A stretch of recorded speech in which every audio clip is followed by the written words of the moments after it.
Y quisiera comentar muy rápidamente, bueno, que el panorama social de México sigue siendo difícil y poco alentador. Hay algunas variaciones en las cifras, en las carencias que se ha presentado, pero esencialmente los retos que tiene por delante nuestro país pues son enormes. A ver si nos puedes comentar un poco acerca de la definición de las líneas de bienestar y de la línea de bienestar mínimo, ya que la diferencia que hay de ingresos para las mismas líneas entre zonas urbanas y zonas rurales me parece muy grande. ¿Qué es lo que explicaría esto? Y por otra parte, ¿cómo afecta a las mediciones que realiza el Coneval esta definición añejísima de considerar a la población rural como aquella que habita en localidades de menores de 2.500 y la urbana la que está por encima de ese rango? Eso lo define INEGI, pero supongo que ocasiona algún problema porque la magnitud de la población mexicana se ha incrementado notablemente y quizá hoy día una población de 2.500 habitantes tenga las mismas características que una localidad, por ejemplo, de 5.000 habitantes o de 4.000 o de 6.000. Eso sería todo. Gracias. ¿Cómo añadir este artículo del periódico que hoy nos dice, porque fue hoy casualmente, que 6 instituciones financieras obtienen el 42% del PIB? No detecto cuántas personas son, cuántos hogares significa, pero sin duda en muy pocas manos se concentra el 42% del PIB. Tampoco nos especifica el comentario si es hasta hoy o es respecto del año pasado, pero sin duda es un dato muy interesante como en menos personas de un centil se estén acumulando 42%, o qué significa, ¿no? Porque entonces, ¿qué tanto? En algunos ejercicios lo he visto, quizá con ustedes mismos, Coneval, este ejercicio de el PIB por decil, porque si lo sacamos por promedio es muy cómodo y desvía la atención hablar de, por ejemplo, en algún momento los 6.000 pesos mensuales de ingreso, pero cuando lo haces por decil modifica. Yo calculo, por supuesto, que lo hemos platicado, la encuesta no alcanza para precisamente detectar estos grandes capitales e incluirlos, eso me queda clarísimo. Pero la pregunta es, bueno, ¿cómo hacemos metodológicamente para así incorporarlo? Porque existen datos duros, contundentes, es la segunda vez que en el periódico aparece eso, quizás fue hace un año o algo así, que también decían cómo el crecimiento en las instituciones financieras es mucho mayor que lo que tenemos en los hogares. Entonces, ¿qué hacer con esa parte para pensar que se puede incorporar? En esto de la pobreza alimentaria, en esto de si drásticamente los problemas naturales generan ese empobrecimiento, ¿cuánto podemos medir o qué haría falta para medir esto de un empobrecimiento planeado? Y cuando digo planeado es o en consecuencia de no planeado, como lo que comentabas, los salarios mínimos suben con un criterio cuando la realidad es otra. Por lo tanto, si no es planeación, al menos ahí claramente sabemos que si el salario mínimo nada más le aumentamos tanto respecto de la inflación, pues va a generar pobreza, ¿no? Y no es por un problema de falta de agua, no es por un problema de meteorología, sino que sin duda hasta los que tienen empleo van a tener problemas para subsistir sobre algunos rubros. Esas serían preguntas en tanto reflexión y que sin duda habrán avanzado.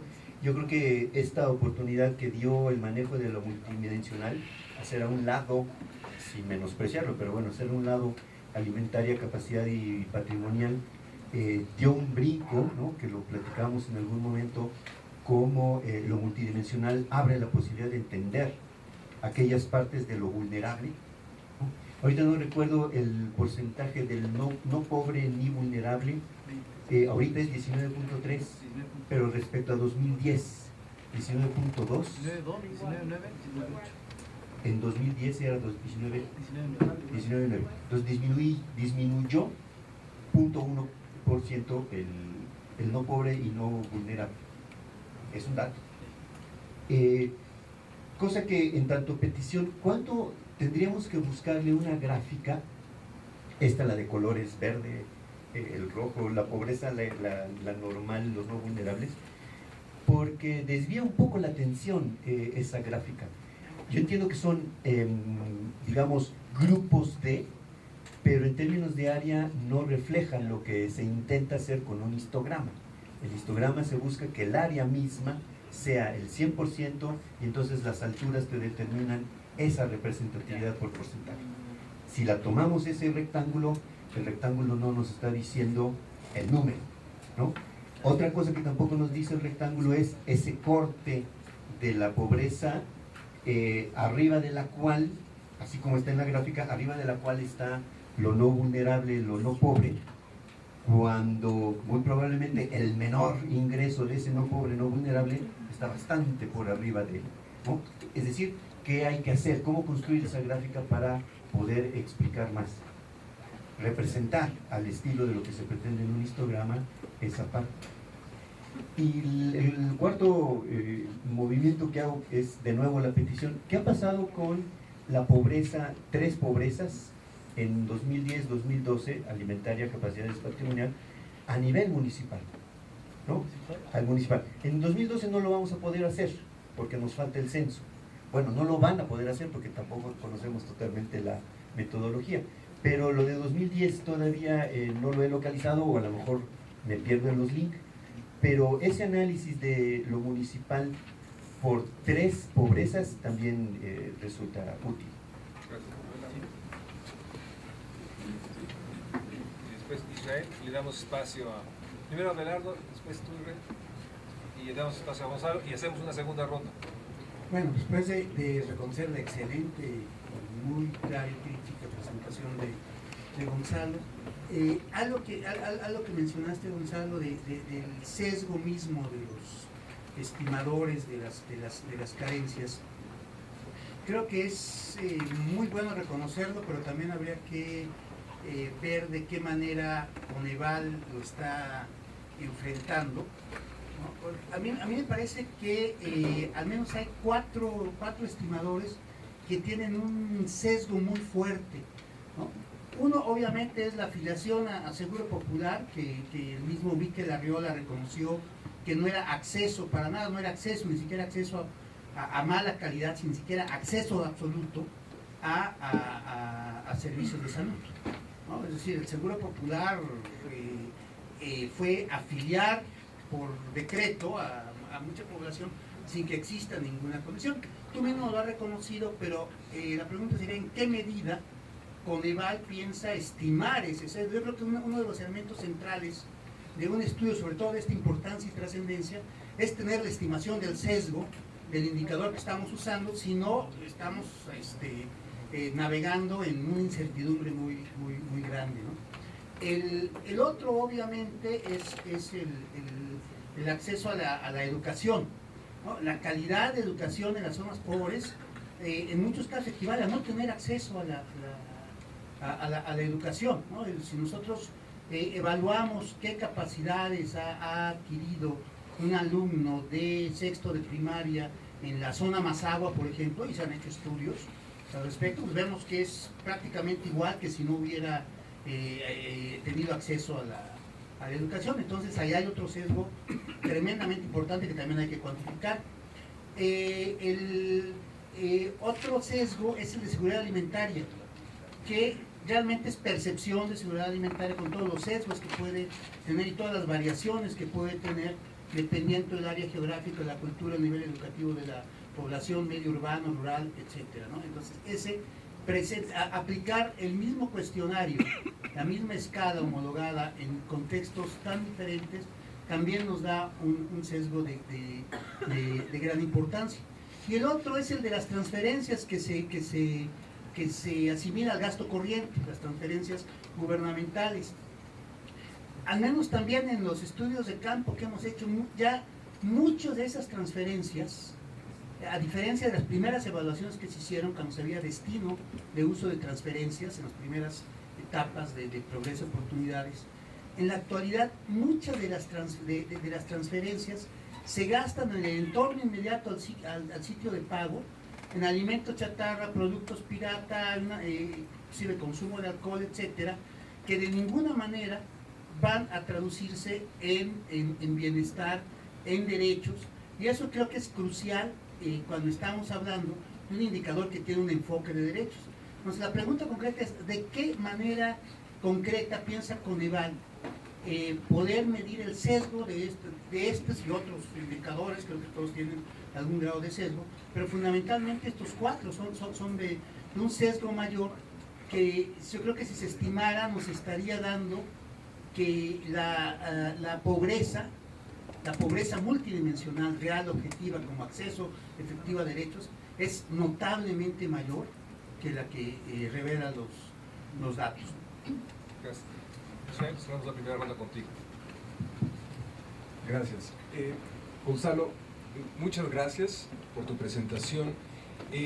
Yo básicamente quiero hacer un comentario que es, bueno, es una pregunta en sí, y empezaría diciendo, parafraseando, no preguntes qué puede hacer Coneval por ti, sino qué puedes hacer tú por Coneval.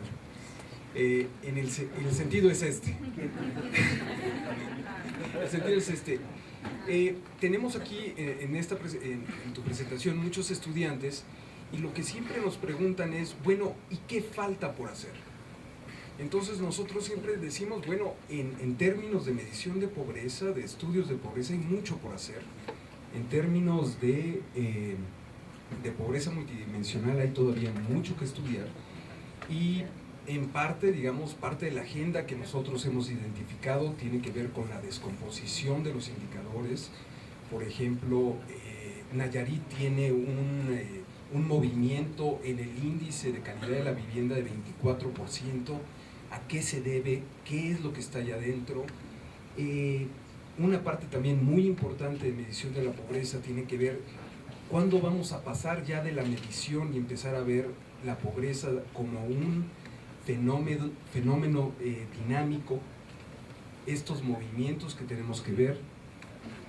Y en sí, recordando lo que en algún momento hizo el Comité Técnico para la Medición de la Pobreza, sería muy importante que Coneval nos dijera cuál es la agenda de investigación que sigue, ¿no? Para poder tener entre nosotros y Coneval una definición de hacia dónde tenemos que orientar la investigación. Necesitamos orientarla hacia canastas alimentarias estatales, municipales, vaya, la lista es grande. Gracias. En cualquier momento que mis compañeros quieran intervenir. Seguramente de allá, Fernando. Estamos listos. Rocío también. A ver, son varias preguntas, todas ellas bien interesantes. A ver, vamos a tratar de ser concretos, a ver dónde podemos. Y si falta una a responder, me reclaman y no más. A ver, Álvaro, yo creo que el tema de acceso a la alimentación, si bien lo que generó la medición fue, pues, de 2010 a 2012 una reducción de la carencia.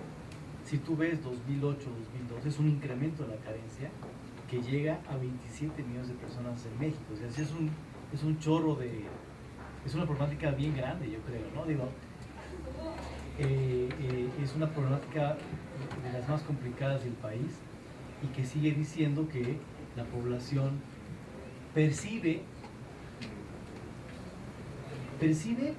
pero declara experiencias de hambre. Voy a aprovechar aquí ya o sea, te está diciendo en los últimos 3 meses, acuérdate que va pasando de lo más leve a lo más severo. Varió la alimentación por un problema económico, ¿no? Uno puede decir, bueno, pues a lo mejor Slim también varió su alimentación porque bajó sus acciones, entonces en vez de comer langosta, pues ahora comer menos, ¿no? O sea, puedes tomar eso. Pero cuando alguien te dice, sí, un hijo dejó de comer un día completo por un tema económico, si eso lo dicen, más que una percepción, pues es una, o sea, sí es una realidad muy, muy cañona. De hecho, hicimos un ejercicio, Belardo, Álvaro, interno de cómo se mueve la inseguridad alimentaria severa, ¿no? La severa es cuando la familia reporta que sí se alteró mucho su comportamiento alimentario a partir de la problemática que tiene. Entonces, es lo más complicado, lo más difícil. Y el comportamiento es muy parecido a lo que está aquí en Verano, con niveles diferentes, ¿no? Es decir, la gente que te reportó que sí le fue, que sí experimentó que algún adulto o algún niño dejó de comer por un tema económico, se comporta igual en tendencia que la grande, que incluye todo. Entonces, yo creo que si bien, y aquí otra banda con Israel, seguramente en el tema alimentario hay mucho por hacer y por determinar, ¿no? Sigue siendo una medición novedosa para el país, novedosa para el continente, si bien la FAO la ha tenido por ahí por algún tiempo, los propios americanos la han usado. Les recomiendo una película, porque es una película, ¿no? Pasó ya de documentar la película, una película que se llama A Place in the Table, ¿no? Googlealo, está en iTunes, es una película que habla de que en Estados Unidos hay 50 millones de personas con problemas de hambre usando una medición similar a esta, ¿no? No son 12 preguntas, pero es la misma historia, digamos, ¿no? Entonces son 50 millones y yo creo que ahí hay mucho, entonces, lo que voy es, creo que hay mucho por hacer, Israel, en el caso del acceso a la alimentación, de investigar más qué quiere decir, hasta qué punto es percepción, hasta qué punto es experiencia de hambre, cómo se correlaciona con los datos duros de desnutrición, ¿no? Decía Fernando, tiene un punto importante, dice, oye, y tú sabes más del tema, pero digamos, en el caso de los derechos, con que tú tengas la problemática en esos 3 meses de haber saltado una comida o haber variado o no tener la calidad que tú hubieras pensado, que el hijo se quedó sin comer un día, a lo mejor ese hijo no se desnutre por ese día, pero cuando esto es recurrente, pues ya la correlación con la nutrición debe ser muy clara, y aquí el tema empieza a ser por el derecho, o sea, no es necesario esperar a que la familia tenga un niño desnutrido para alertarlo, ¿no? Pues con que la familia tenga esos problemas de acceso, pues ya es un foco amarillo bien grandote.